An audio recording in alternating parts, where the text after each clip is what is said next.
Hello everyone, how are you doing today? لو حد سمعني بس يعرفني. احنا قلنا ان احنا النهارده نبتدي لايف الساعة 8. هيكون دردشة مع بعض، ندردش ازاي نتعلم انجلش وازاي اطور نفسي في الانجلش من غير كورسات. اوكي، وانا مستنية ان حد يقول لي لو حد سمع الصوت وسمعني كويس يعرفني. So let's wait. Hello نورة، I can see نورة now. نورة سمعاني كويس؟ الصوت كويس ولا في لان في دوشة حواليا؟ قولي لي اخبار الصوت ايه.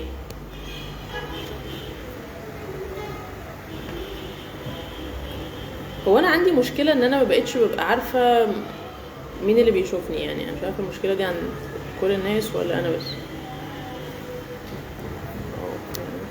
ماشي طيب، لو حد سمعني يعرفني ان الصوت تمام. في ناس بدأت تدخل معانا. سمعيني كويس؟ Can you hear me well؟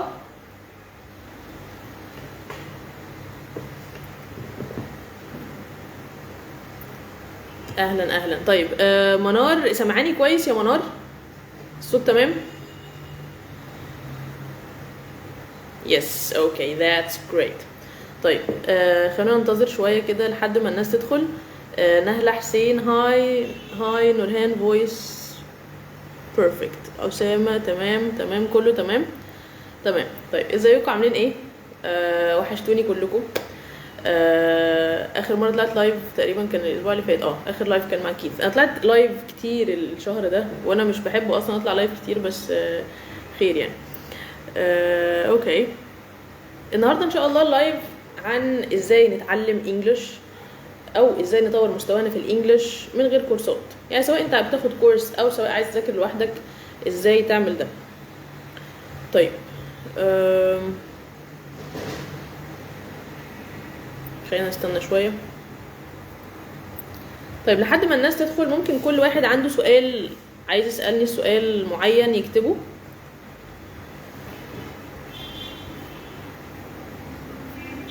يعني النهارده زي ما قلت انا مش سيشن ولا حاجه ومش محضره كلام معين هنتكلم فيه، ولكن زي ما قلت ان هي دردشه.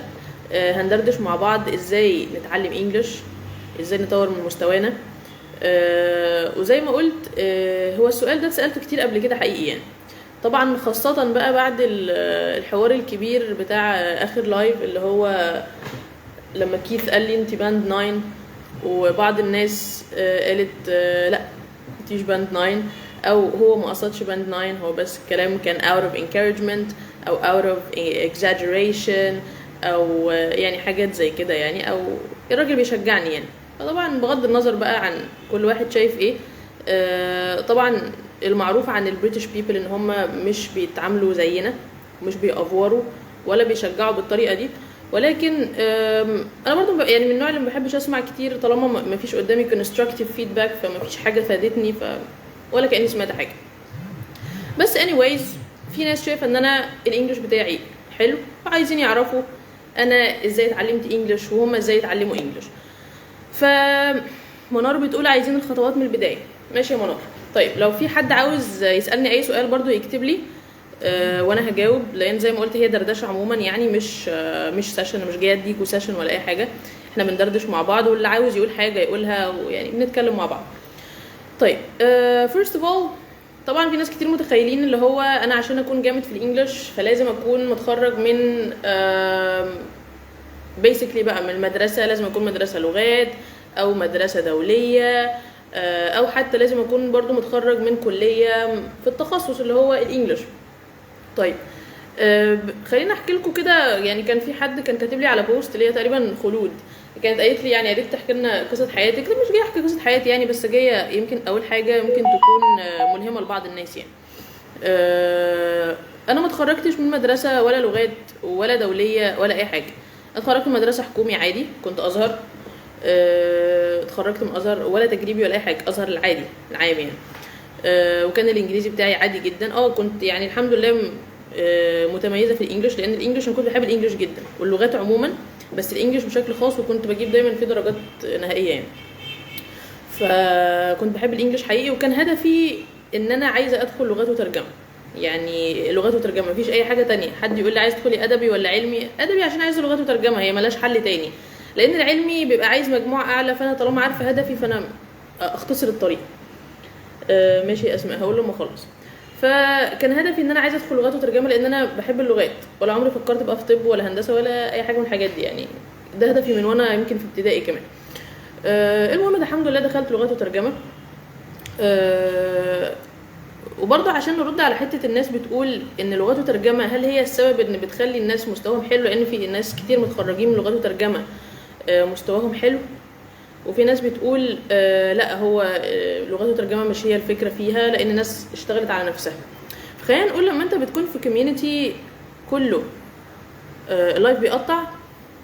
طب ثانيه واحده، طيب هل كله شايف ان اللايف بيقطع ولا عند دهب بس؟ عشان اتاكد بس.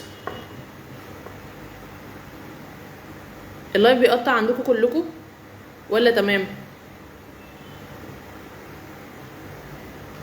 يا مساء الانوار، ازيك يا اميره، ازيكم كلكم. طيب اللايف بيقطع مع الباقي ولا الدنيا تمام؟ بس عرفوني لان انا في مكان مختلف، اول مره اطلع لايف من هنا واول مره اصور وكل حاجه. لا بقى فل تمام. طيب طيب نرجع تاني، كنا بنقول ايه؟ انا نسيت. فبتكلم ان انا دخلت لغات وترجمه، وهل لغات وترجمه هي السبب اللي بتخلي الناس مستواها حلو، او عموما لغات وترجمه بقى او ألسن او كل الكلام ده، ولا عشان الناس هي اللي بتشتغل على نفسها فبيبقى مستواهم كويس في اللغه. فخلينا نقول ان انت لما بتدخل كليه هي اصلا كليه انجلش، يعني انت مثلا انا دلوقتي دخلت لغات وترجمه، فانا كل المواد اللي بدرسها بالانجلش، فانا بالتالي حطيت نفسي في الانفايرمنت اللي هو انت لما بتيجي تتعلم انجلش او بتتعلم اي لغه يقول لك ايه، immerse yourself in the language، اغمس نفسك في اللغه و surround yourself with the language، حوط نفسك باللغه. فده اوريدي حصل، وانت مش بايدك ولا باختيارك، انت مجبر. كل السيشنز انجلش، كل المواد انجلش. طبعا احنا كازهر بندرس مواد تانية عربي وشرعي، بس بتبقى لغات وترجمه بياخدوا حاجات يعني بسيطه ومش كبيره يعني، ولكن التركيز كله على الانجليزي. فبيبقى عندك مسرحيات بتدرسها، ولازم تشوفي مثلا الموفي بتاعها او تشوفي السيريز بتاعتها وتقرا البلاي او تقرا النوفل. عندك كل المواد اللي هي جرامر وكونفرسيشن وترانزليشن بقى، ترانزليشن بانواعها كل سنه في انواع جديده. فبالتالي انت في environment ومتحوط باللغه من كل مكان، في الجامعه، في السكن، اصحابك، تروح تاخد كورس، تاخد تريننج معين. فبالتالي اللغه انت محطوط في مكان كله انجلش، فبالتالي دي البدايه. لكن برضو خلينا نقول ان مش هي دي الحاجه الوحيده اللي بتخلي الناس مستواها كويس، لان في ناس كتير متخرجين سواء من لغات وترجمه او من اي كليه انجلش مستواهم مش عالي، سواء مش عالي عموما او مش عالي في السبيكينج، فهو مش شرط. ولكن الفكره في ايه؟ الفكره ان الكليه بتحطنا على اول الطريق، لان انا قبل ما كنت ادخل الكليه ما كنتش عارفه المفروض اعمل ايه، لان زي ما قلت انا ما اتخرجتش اصلا من مدرسه لانجويج سكول ولا انترناشونال سكول ولا اي حاجه، خرجت من مدرسه عاديه.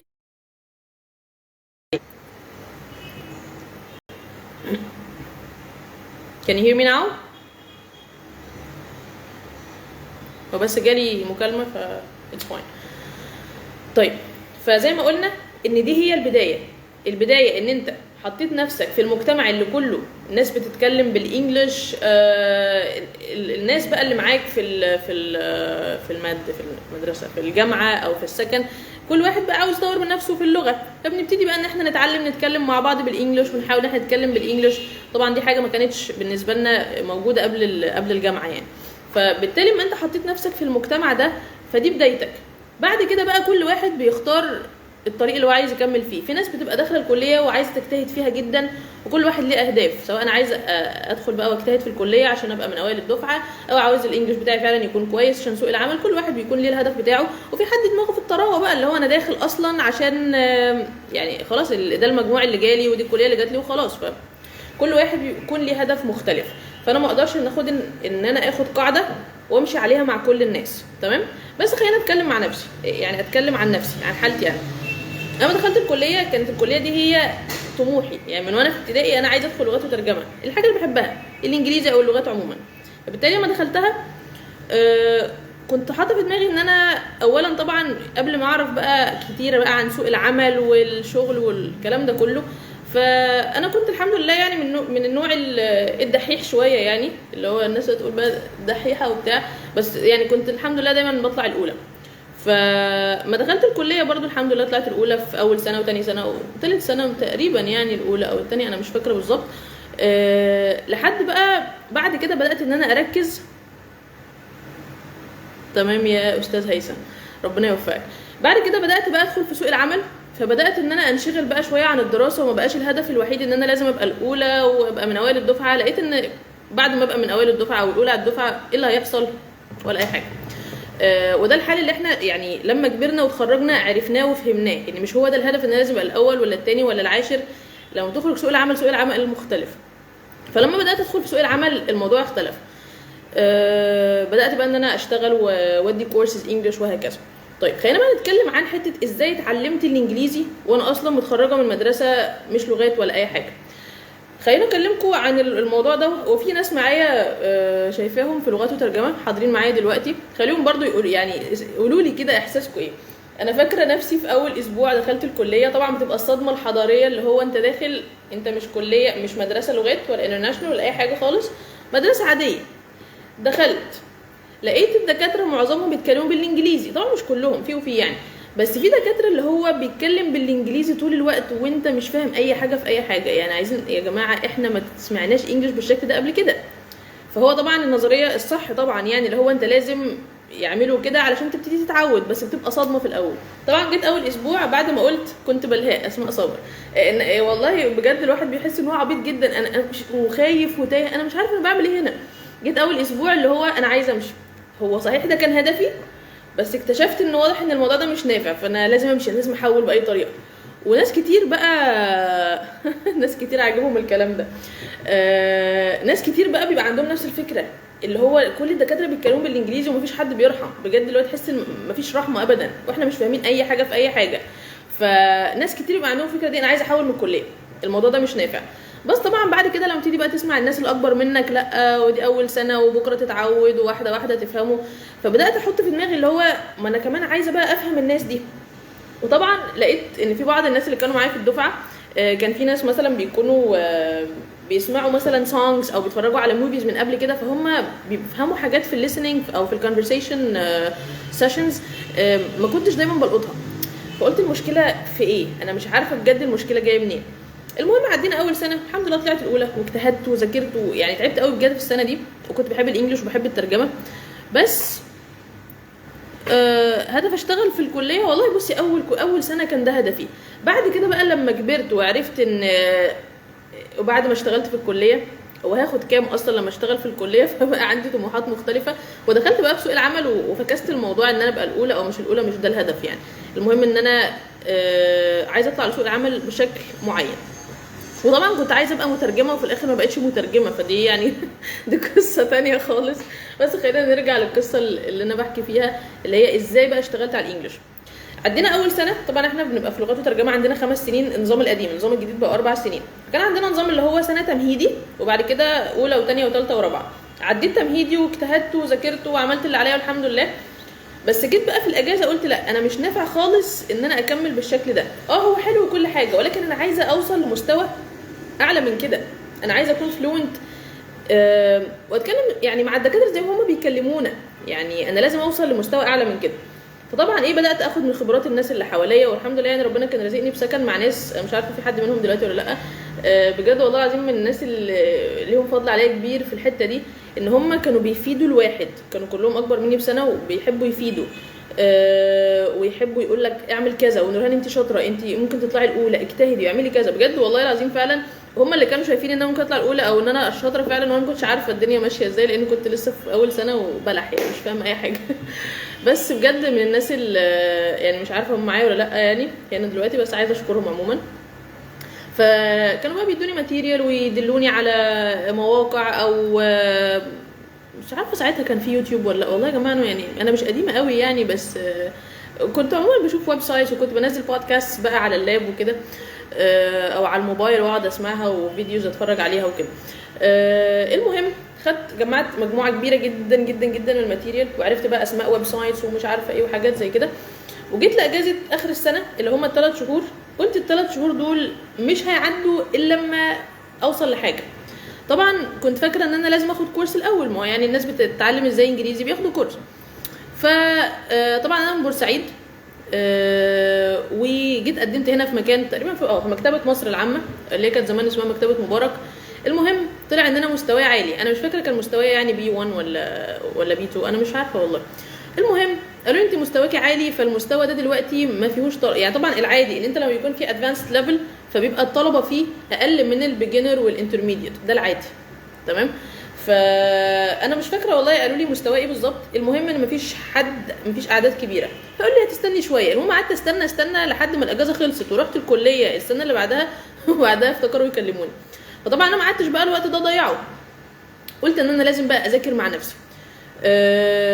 بجد يعني والله لما بفتكر نفسي في الايام دي، ال3 شهور دول انا خدتهم تقريبا مذاكره فول تايم. عارفين الفول تايم شغل هو فول تايم مذاكره، اللي هو طول اليوم انا بذاكر، طول اليوم الهاندز فري في ودني بسمع، وانا بقى بعمل اي حاجه في البيت، حتى بنظف، بعمل اي حاجه وانا ماشيه في الشارع، الهاندز فري في ودني واسمع واكرر. طبعا في الاول الموضوع بيبقى صعب قوي، اول ما بدات خالص انا مش عارفه اصلا مجمع جمله على بعضها، انا مش فاهمه هم بيقولوا ايه. بعد كده بتبتدي تفهم جمل قصيره، بعد كده تبتدي تفهم بقى سبيتش على بعضها، واحده واحده بتلاقي نفسك ان انت خلاص بقيت فاهمه. ما هو كل يوم بتعمل نفس الحاجه، فبالتالي هو مش اختراع، هي اللغه مش اختراع. الفكره ان انت لما بتداوم على حاجه كل يوم practice makes perfect، بس ما فيهوش اي اختراع ولا اي حاجه ان انت تقول مثلا لا الانجليزي صعب ومش عارفه ايه. الموضوع مش صعب، الموضوع عاوز عزيمه وعاوز اراده واشتغل على نفسك. فعلا كنت بسمع كل يوم، خلصت تمام اي حاجه بعملها ورايا، بروق في البيت او whatever اي حاجه كنت بعملها، عندي وقت فاضي ابتدي بقى ان انا امسك ورقه وقلم وابتدي اكتب الكلمات الجديده، وابتدي اكتب مثلا معانيها. طبعا بدات بقى اتعلم لازم اكتب المعنى بالانجلش، انجلش العربي ده في اضيق الحدود. بدات بقى مثلا كنت بجيب حاجه ورق مثلا واطبعه حاجات من على اللابتوب، بدل ما اقعد اقراها على اللابتوب اطبعها واذاكر. بجد يوميا كنت بذاكر اللي هو فعلا فول تايم، يعني ممكن 8 ساعات في اليوم مثلا مذاكره. بس مش مذاكره ان انا بس قاعده على المكتب بتاعي بذاكر وبس، لا، انت ممكن تكون بتسمع وانت بتعمل اي حاجه، لانه انت بتسمع. احنا طبعا عارفين يعني الانجليش تيتشرز عارفين حاجه زي كده، في حاجه اسمها intensive listening وفي extensive listening. الاكستنسيف listening انت بتسمع فور بليجر، بتسمع من غير ما انت حتى مركز في اللي انت بتسمعه بالظبط. لكن الانتنسيف ان انا ببقى مركز واقعد بقى اترجم مثلا في كلمه مش فاهماها فانا عايزه افهمها، فانت المفروض تعمل ده والمفروض تعمل ده. طبعا وقتها ما كنتش فاهمه يعني الفرق ما بين ده وده، ولكن انا كنت بعمل ده عموما، اللي هو وانا بعمل اي حاجه مشغله الانجليش وعماله اسمع واسمع مثلا واكرر كلمه مثلا سمعتها، فابتدي ان انا اكرر البرونانسيشن. ولما يكون عندي وقت بقى خلاص الواحد ما بيعملش اي حاجه، ابتدي بقى ان انا اجيب ورقه وقلم واقعد اكتب، او اجيب مثلا قطعه واقراها او نوفل او كتاب او وات ايفر.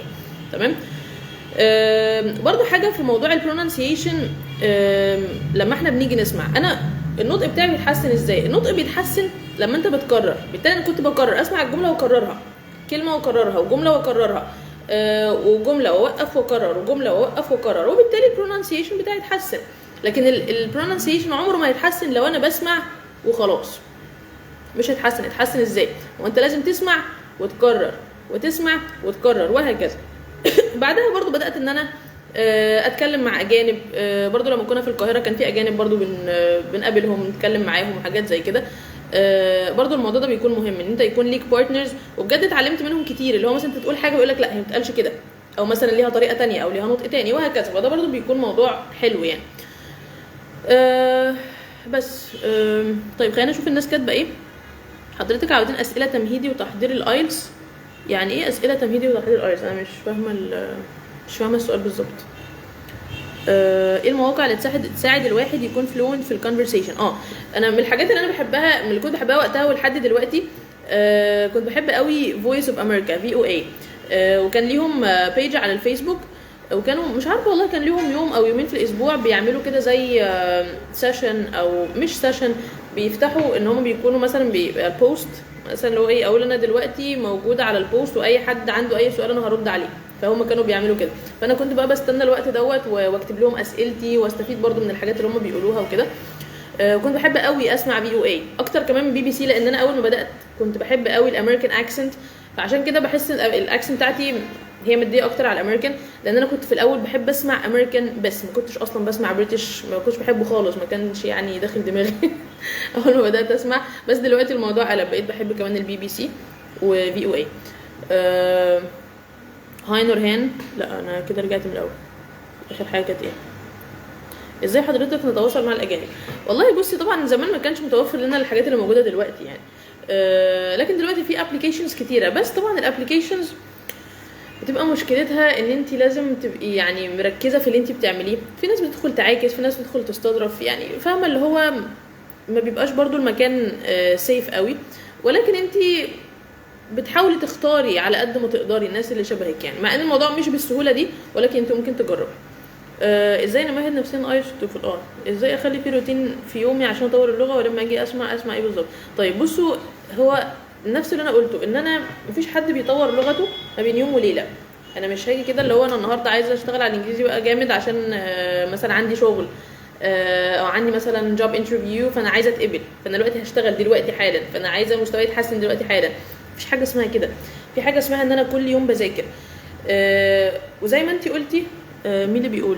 اسماء ابراهيم، لازم يكون عندي روتين يومي. عارفين في حاجه بتقول ان انت لو عاوز تتعلم حاجه معينه او عاوز تبقى تخلي عندك عاده معينه، هتعمل ايه؟ هتعمل العاده دي 21 يوم. لو عملتها 21 يوم فخلاص هي بقت عاده عندك، بس كده. فانت كل يوم هتسمع انجلش. طبعا بلاش دخلت الناس اللي هو دخلت بتحصل حتى في الكورسات معانا، حد مثلا داخل معايا كورس الايل سبيكينج، يا مس انا مستعد وهذاكر 24 ساعه ولا 24 ساعه، ده انا هقطع نفسي مذاكره، ده انا وده انا وده. في الاخر بيدخل الكورس ما بيعملش اي حاجه. ليه؟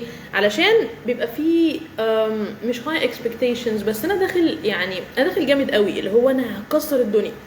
ولكن ما ينفعش تدخل بحماس زايد وفي الاخر كل ده زي بالونه هتفرقع في وشك يعني.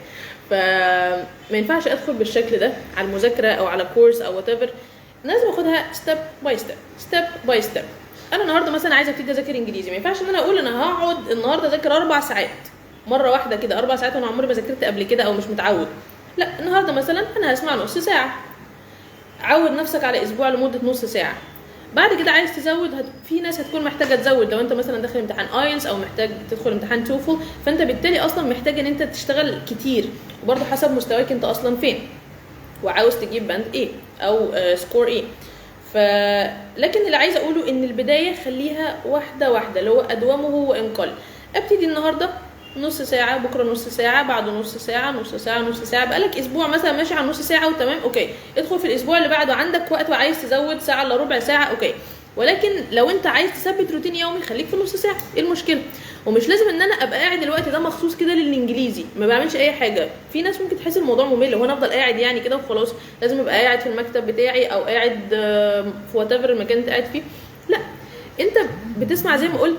خلينا نشغل الاكستنسيف ليسننج طول الوقت. حط الهاندز فري في ودنك واسمع. انا بسمع وانا مسافره، وانا ماشيه في الطريق، وانا بعمل اي حاجه بسمع. حاطط الهاندز فري في ودني بسمع ايه؟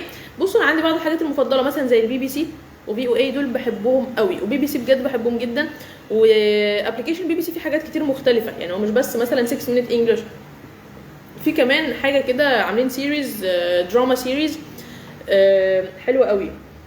سمعت حاجات كتير منها. مثلا في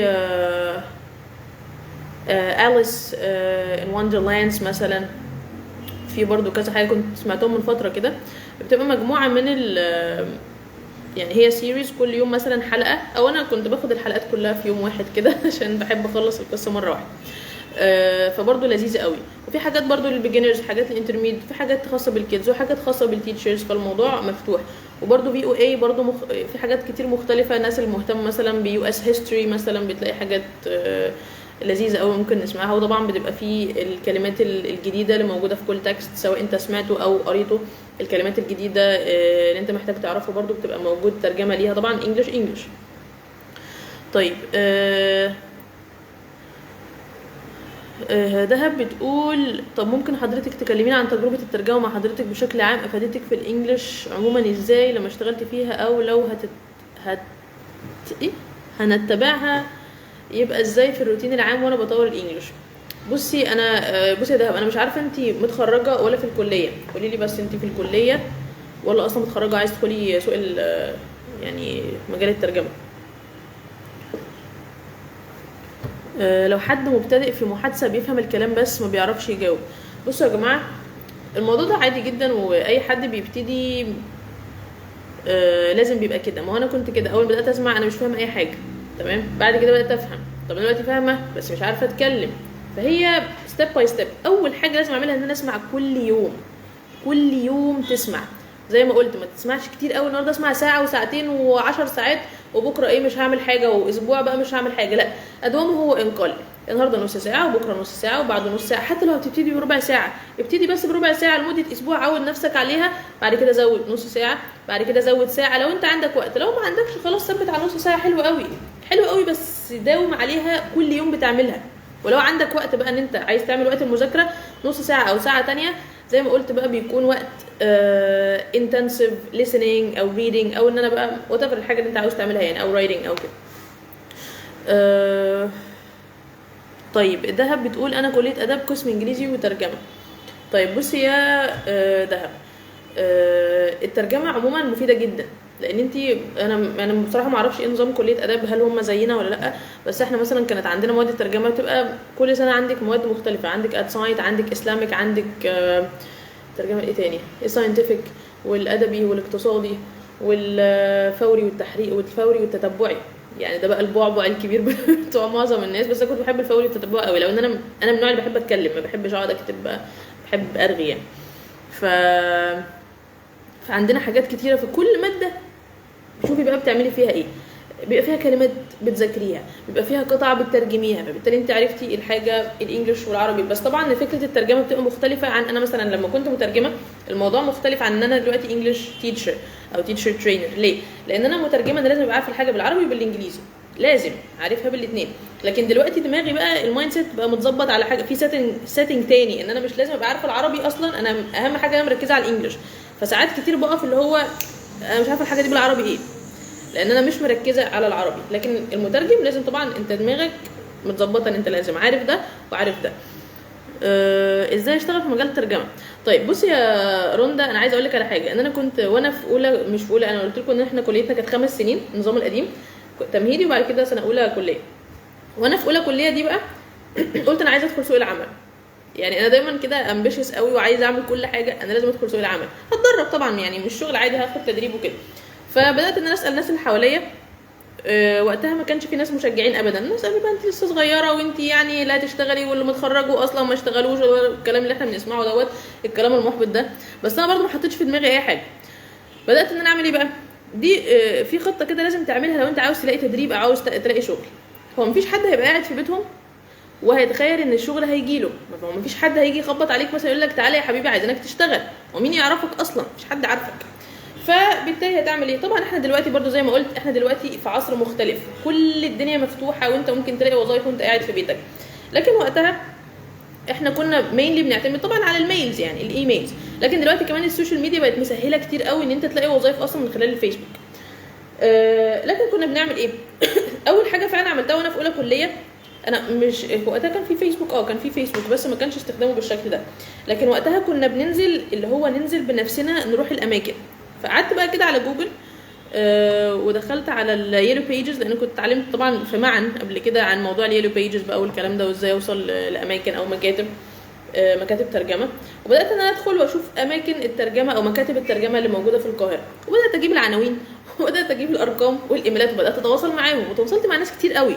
طبعا كنت بشوف الاقرب ليا، مثلا مدينه نصر هي الاقرب، فابتدي ان انا اتواصل مع اللي في مدينه نصر.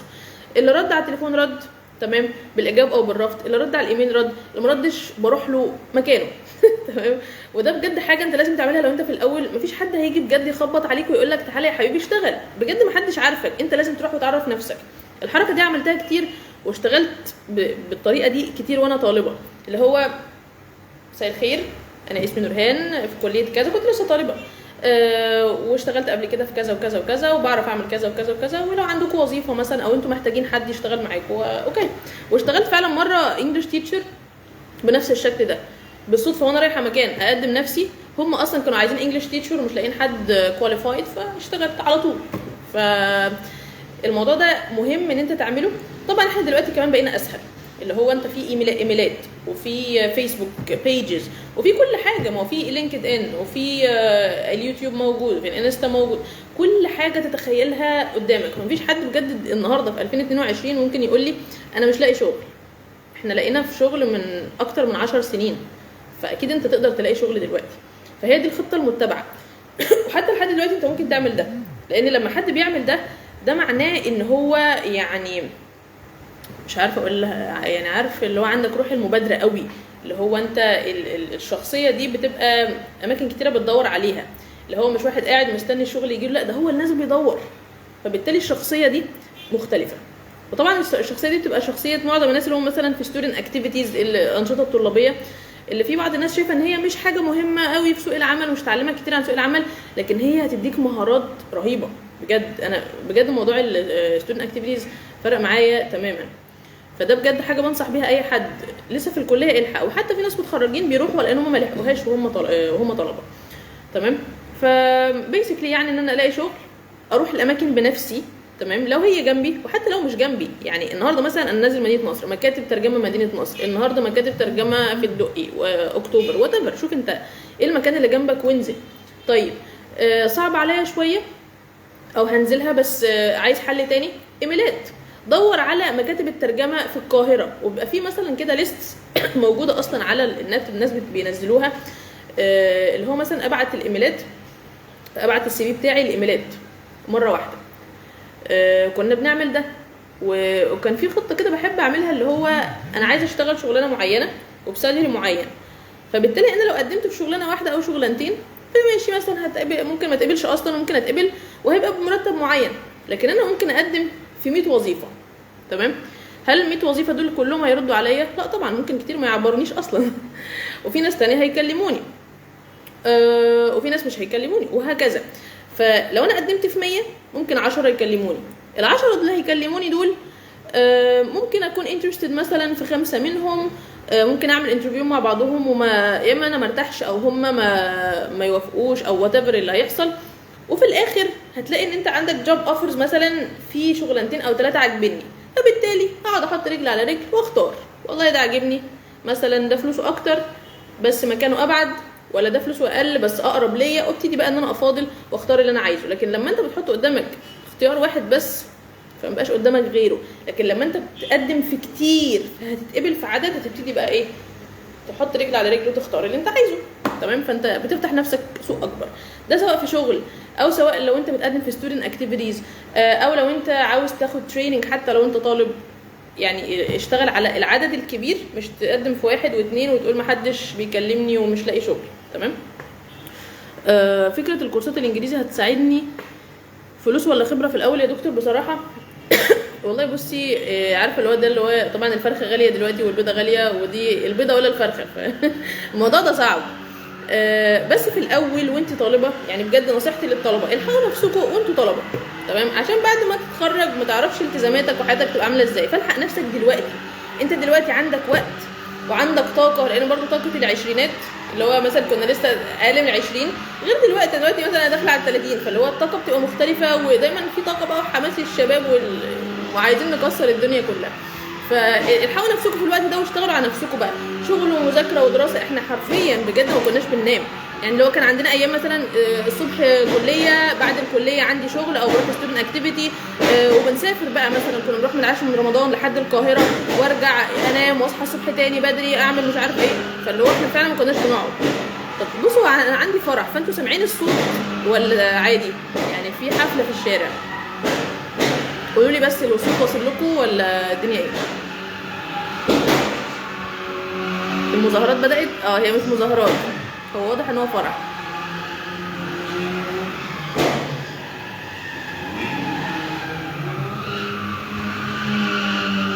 طب استأذنكم ثانية واحدة.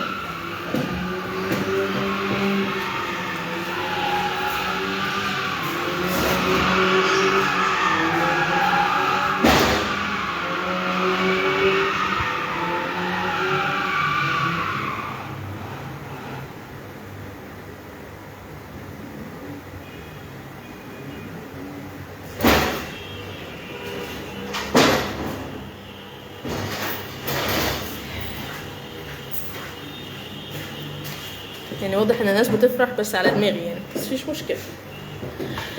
اوكي طيب نرجع تاني لموضوع الفلوس ولا الخبره. زي ما قلت لو انتوا طلبه الحقوا نفسكم دلوقتي واخد خبره واتعلم واذاكر واشتغل واشتغل برضه عادي، احنا كنا بنشتغل واحنا طلبه مفيش تعارض، عشان تتعود ان انت بتعرف تجيب القرش وبتشتغل وبتتعب، مش تستنى مامي وبابي يجيبوا لي والكلام ده يعني، ما لازم تعتمد على نفسك. طيب اسئله ايه تاني، لان انا في حاجات تاهت مني فانا مش عارفه اوصل. طبعا بعد كده يا دهب موضوع بقى الفلوس ولا الخبره، لما احنا بنكبر وبقى عندنا التزامات فبنبتدي بقى نفاضل، وبيجي عليك وقت ممكن تبقي بتيجي على نفسك لان انت عايزه الفلوس وعايزه الخبره، فبتعملي الاثنين لان انت عايزه ده وعايزه ده. لكن وانتوا طلبه الى حد كبير هيبقى في حد بيشيلنا ماديا، فانا بالتالي اشتغل على نفسي في موضوع المذاكره، وحتى اشتغل عادي، اللي هو الفلوس اللي هتجيلك مش شرط ان هي تبقى فلوس كتيره، ولكن انت بتتعلم في المقام الاول بتتعلم. تمام، فالفرح رجع تاني. طيب لو حد عنده سؤال بس يكتب لي. هرجع تاني برضو الحاجات اللي اتقالت. اسماء ابراهيم، بصي هقول لك على حاجه بالنسبه لمستوايا بيتقدم ببطء والكلام ده.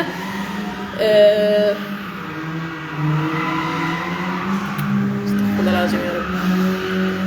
بالنسبه ان انا مستواي بيتقدم ببطء وان انا مش عارفه اعمل ايه، بصي لما بيكون الشخص مننا عاوز يشتغل على نفسه ويوصل لنتيجه اسرع، فبالتالي لازم اعمل مجهود اكبر.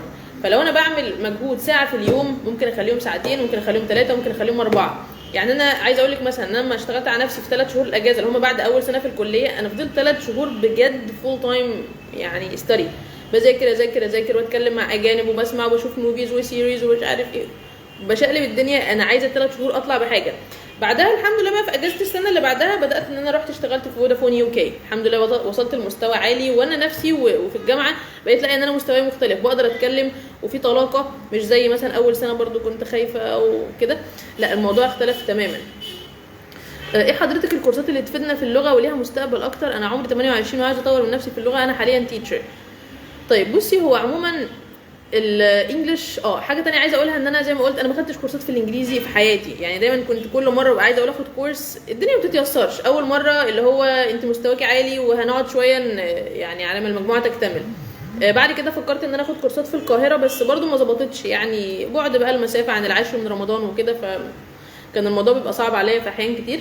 ففي الاخر اللي وصلت له ان انا اشتغلت على الانجليش بنفسي، يعني ولا كورسات ولا اي حاجه، فده ممكن يعني ده دوبل احنا نقدر نعمله. هو مش يعني انا مش حد خارق ولا جاي من كوكب تاني، الموضوع بسيط خالص، بذاكر بذاكر بذاكر. ولكن في البدايه كل ما الشخص بيكون مستواه لسه في البدايه ولسه بيجنر، فانا محتاج يكون معايا حد بياخد بايدي يقول لي ايه الصح وايه الغلط، لما بنطق غلط بيصحح لي، لما بكتب حاجه غلط بيصحح لي. ممكن اشتغل على نفسي وهلاقي في تحسن خاصه في الليسننج وفي الريدنج، ولكن حته السبيكنج والرايتنج بتبقى محتاجه حد يتابع معايا. لما بعد كده مستواي بيبقى اعلى فممكن بقى ان انا ابتدي امشي لوحدي لحد ما ابقى عايزه ادخل بقى كورس امتحان مثلا ايس او امتحان توفل، فمحتاج توتر برضو يمشي معايا ويحطني على الطريق الصح. ولكن هل انا ما اقدرش اشتغل لوحدي واتعلم انجلش لوحدي؟ لا عادي، انا اتعلمت انجلش لوحدي، بس الطريق صعب حقيقي، الطريق صعب، لان انت لما تشتغل مع حد بيختصر عليك حاجات كتيره هو اوريدي عارفها فبيجيب لك من الاخر. لكن لما انت بتشتغل مع نفسك ولوحدك فبتاخد خطوات كتيره وبتتعب لحد ما تعرف، بس تقعد تجرب حاجات تلاقيها ما نفعتش فتجرب حاجه تانية. لكن لو انت مع حد فعلا اكسبيرينس توتر اكسبيرينس وعارف هو بيعمل ايه بيجيب لك من الاخر على طول، فبالتالي بتلاقي نتيجه في وقت قليل وبشكل سريع. بالنسبه بقى للكورسات اللي تفيدنا في اللغه، زي ما قلت لك عايز تشتغلي مع نفسك ده موجود وممكن جدا، ومش شرط ان انا امشي على حاجه معينه، هو مش روتين يومي مثلا هو مش سكين كير، يعني ان هو مثلا جاي يقول لكم انا بستخدم ايه لبشرتي كل يوم يعني انت ممكن تتعلم وممكن تسمع الحاجه اللي انت بتحبها. لو انت بتحب تتفرج على موفيز اتفرج على موفيز، بتحب تقرا كتب اقرا كتب، بتحب تسمع حاجات مثلا زي البي بي سي او في او اي مفيش مشكله. ازاي كشري عندنا سيشن بعد نص ساعه، ولا احنا عندنا سيشن الساعه 9. طول عمرك بتحب الانجليش وشطوره فيه ما شاء الله. اسماء عريف ازيك يا اسماء كانت معايا من اعدادي، من اول ما انا جيت هنا مثلا في ثالثه اعدادي. هي عارفه موضوع الانجليش دوت معايا من زمان، يعني بحب الانجليزي قوي اكتر من كل المواد، يعني ده اهم حاجه عندي. طيب ايه تاني اسئله؟ بس علشان انا مش لما بطلع فوق ما بعرفش ارجع تاني لنفس المكان. وبرضه بعتذر تاني عشان الفرح مش عايز يبطل. اسماء انت اكيد سامعه نفس الصوت ده عندك، يعني حاجه جميله جدا. في حد تاني عنده اي سؤال؟ عشان 5 دقايق وهقفل بس عشان عندي سيشن الساعه 9. شكرا للتذكير. اوكي بفكرك طبعا. ما اقدرش انسى.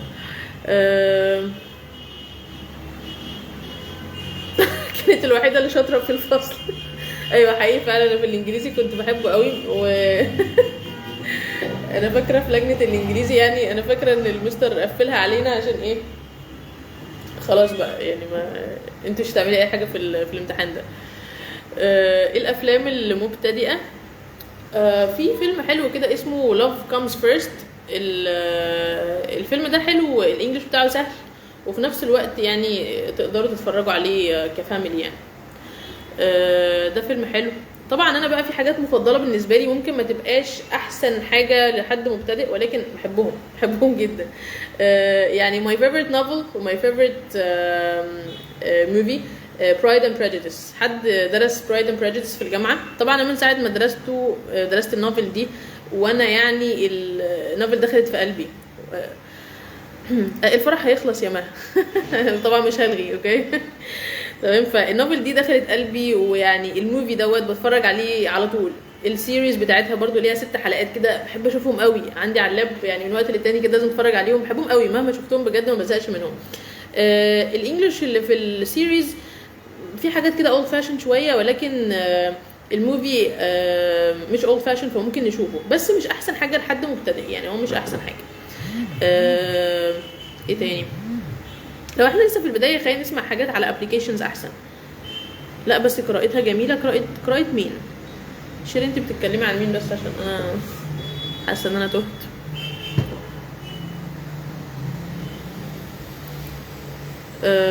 طبعا هو في موفيز كتيره، بس انا بفكر في حاجه تبقى سهله. طبعا في فريندز، يعني في ناس كتير بيحبوا يتفرجوا عليه وانا طبعا من الناس دي، لكن مش سهل في البدايه. لو انت حد لسه في البدايه مش هيبقى سهل، لان هيبقى فيه جوكس انت مش هتبقى فاهمها، ولكن مره في مره هتفهم، مره في مره هتبتدي تفهمها. قراتيها جميله. النوفل يعني Pride and Prejudice دي من الحاجات اللي انا بحبها جدا. طبعا في ناس ممكن يحس ان هي حاجه ممله يعني، وايه الحاجات الهبله دي بالنسبه للزمن اللي احنا بقينا فيه، ولكن الناس اللي درسوها وشافوا الموفي دوت يعني اليزابيث ومستر دارسي، يعني دي حاجه جامده جدا، من احسن الحاجات اللي درسناها بجد، لان درسنا حاجات غريبه قبل كده. ما طبعا في حاجات كتير لشكسبير بس اولد انجلش، فالموضوع هيبقى صعب برضو لحد لسه في البدايه.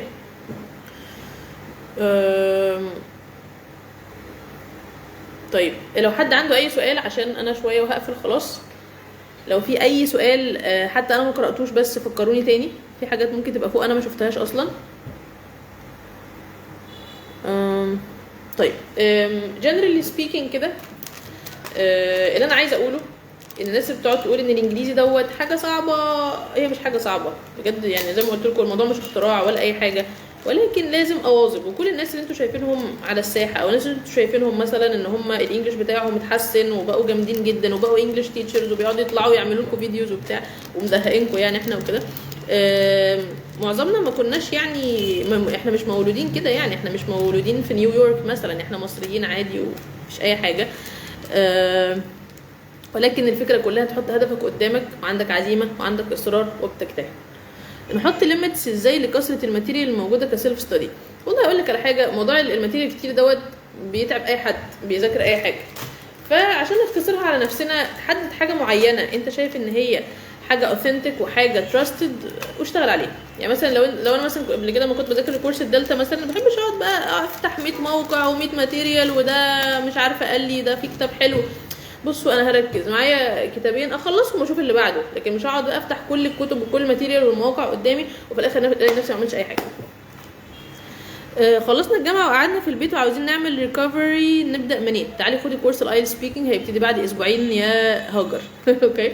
يعني بالمناسبه برضه اقول لكم ان احنا هنبتدي كورس ايل سبيكينج. طبعا احنا شغالين دلوقتي في راوند 2، خلصنا راوند 1 الحمد لله الشهر اللي فات، وبدانا دلوقتي في راوند 2 شغالين. طبعا مزهقه الناس اللي معايا، منهم كتير بيحضروا، مزهقاهم كل يوم تاسكس، كل يوم اوديوز، شغل من نار. يعني في ناس فعلا زهقوا حقيقي يعني، بس احنا لازم نعمل كده. انت داخل كورس مش داخل تتدلع. ولازم تبقى عارف ان مفيش دلع. في دلع يبقى مش هلاقي نتيجه، يعني هي حاجه معروفه، انا هتدلع ومش هلتزم يبقى انا مش هلاقي نتيجه. انا بلتزم بلاقي نتيجه، واللي بيلتزم هو بيلاقي نتيجه وعارف ده. فاحنا دلوقتي في راوند 2 النهارده، سيشن نمبر 6، فاضل 4 سيشنز. هنبتدي الراوند الجديد بعد اسبوعين ان شاء الله. هنبتدي برضو الرايتنج ورك شوب، هنبتديها انا اجلتها من نص اكتوبر لان كنت مشغوله شويه، هبتديها في اول نوفمبر. في ناس حاجزين معانا ولسه في مكان للناس اللي عايزه تحجز.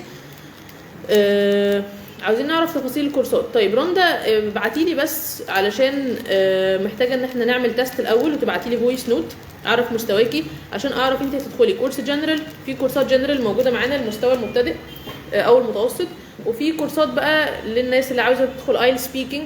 وزي ما قلت قبل كده الايل سبيكينج مش شرط يبقى ان انا عايزه ادخل امتحان الايلتس، لا هو انا بشتغل على الانجليزي بتاعك ان انت توصل لمستوى او لباند 7 او 7 بلس، سواء دخلت الامتحان او ما دخلتش الامتحان براحتك يعني. لكن الفكره ان احنا نظبط الانجليش بتاعك ونعلى بيه لمستوى 7 او 7 بلس. تمام. ده بالنسبه للسبيكينج. هنبتدي بعد اسبوعين ان شاء الله. لو حد عايز اي تفاصيل يبعت لي او يبعت لمس فاتن الكوردينيتور. عكسوني ولا في ايه؟ يعني ارقام غريبه مش عارفه جم منين دلوقتي يعني. anyways برضو بالنسبه للرايتنج برضو تبقى ورك شوب عملناها في راوند 1 وهنعملها في راوند 2. بس راوند 2 هتبقى معدله ان احنا هنعملها خاصه بالايلتس، مش جنرال عموما، هتبقى خاصه اكتر بالايلتس. وبرضو ان شاء الله في نوفمبر هبتدي كورس رايتنج كامل، مش بس ورك شوب، هيبقى كورس رايتنج ايلتس رايتنج كامل برضو للناس اللي عاوزه تشتغل على الرايتنج. لان الرايتنج من الحاجات اللي بيبقى فيها مشاكل كتير عندنا. في ناس كتيره ممكن تبقى عندها طبعا listening والريدنج تمام عادي، ممكن اي حد يشتغل عليهم لوحده، حتى لو تشتغل لوحدك مفيش مشكله. ولكن السبيكينج محتاج حد يتابع معاك، والرايتنج كمان محتاج حد يتابع معاك. في كورسات ادفانسد شاري في الجنرال حاليا، الادفانسد لا، حاليا اللي موجود الكورسات الايلتس. بصي يعني جنرالي كده بيكون في ناس مستواهم اصلا ادفانسد، بالتالي في الغالب بيحبوا ان هم يدخلوا ايلتس او توفل، ده في الغالب يعني. ده طبعا من خلال خبرتي اكتر من 10 سنين ده اللي بيحصل. تمام.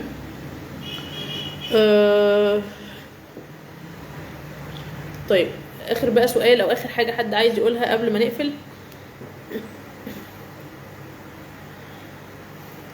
لو حد بس ما قريتش الكومنت بتاعه او السؤال بتاعه يكتبه تاني.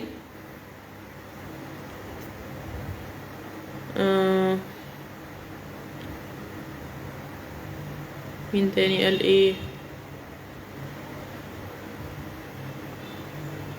بصوا برضو عايزه اقول حاجه اخيره بالنسبه للناس اللي بتقول انا مثلا عايزه اخد كورس، بس في حد يدخل الكورس بعدين يقول لك لا بس الكورس بصراحه ما استفدتش منه قوي، بس بصراحه الانستراكتور يعني ما كانش جامد قوي، لا مش عارف ايه. بصوا ممكن يكون في عمل على الكورس، ولكن برضو لازم نسال نفسنا سؤال، هل انا عملت اللي عليا ولا ما عملتش اللي عليا؟ تمام. لان ما ينفعش ادخل الكورس ويبقى في سيستم وفي بلان الناس ماشيه عليه. نور كان المفروض نتكلم، مش فاهمه. تمام. مبقاش في مثلا سيستم الناس ماشيه عليه ومفروض ان انت تمشي على البلان بتاعتهم وانت ما تمشيش على البلان، فتقول انا ما وصلتش لنتيجه، وانت ممكن انت تكون مقصر اصلا فبالتالي ما وصلتش لنتيجه، فما ترجعش تلوم الناس. فلازم لما ادخل حاجه ابقى من جوايا كده انا عشان الاقي نتيجه انا لازم اذاكر.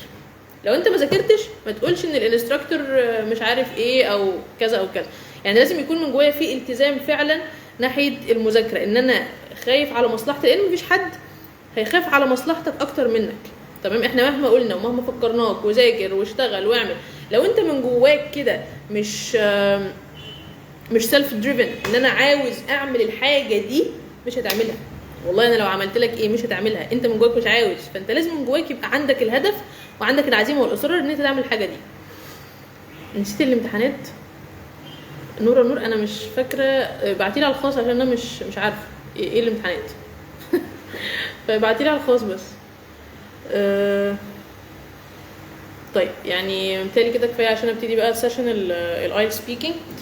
انا بجد كنت مبسوطه ان انا كنت معاكم النهارده. زي ما قلت كانت دردشه والله، يعني حتى انا مش مرتبه الكلام، بس في ناس كانوا حابين ان انا اطلع واتكلم في الموضوع ده، واللي هو ازاي بدات الانجليش وطورت نفسي ازاي. فكنت حابه اقول ان الموضوع مش صعب ومش اختراع، واي حد في الدنيا يقدر يتعلم انجليش. وانا معايا ناس بياخدوا معايا ايلتس يعني سواء في الجروبس او برايفت، في ناس مستواهم متقدم جدا وما شاء الله بتلاقيهم اصلا هم مش انجلش تيتشرز. في ناس انجلش تيتشرز دخلوا واشتغلوا على مستواهم وبقوا كويسين جدا، ولكن في ناس تانيين بيبقوا مثلا في طب اسنان، طب بيطري، مش عارف هندسه. حد قبل كده برضو كان في مجال المحاماه.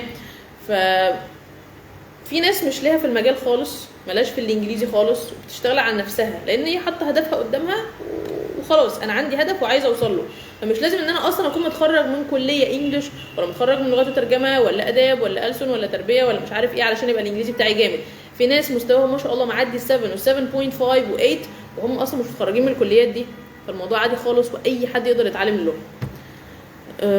طيب في حد عاوز يقول اي حاجه كده قبل ما نختم؟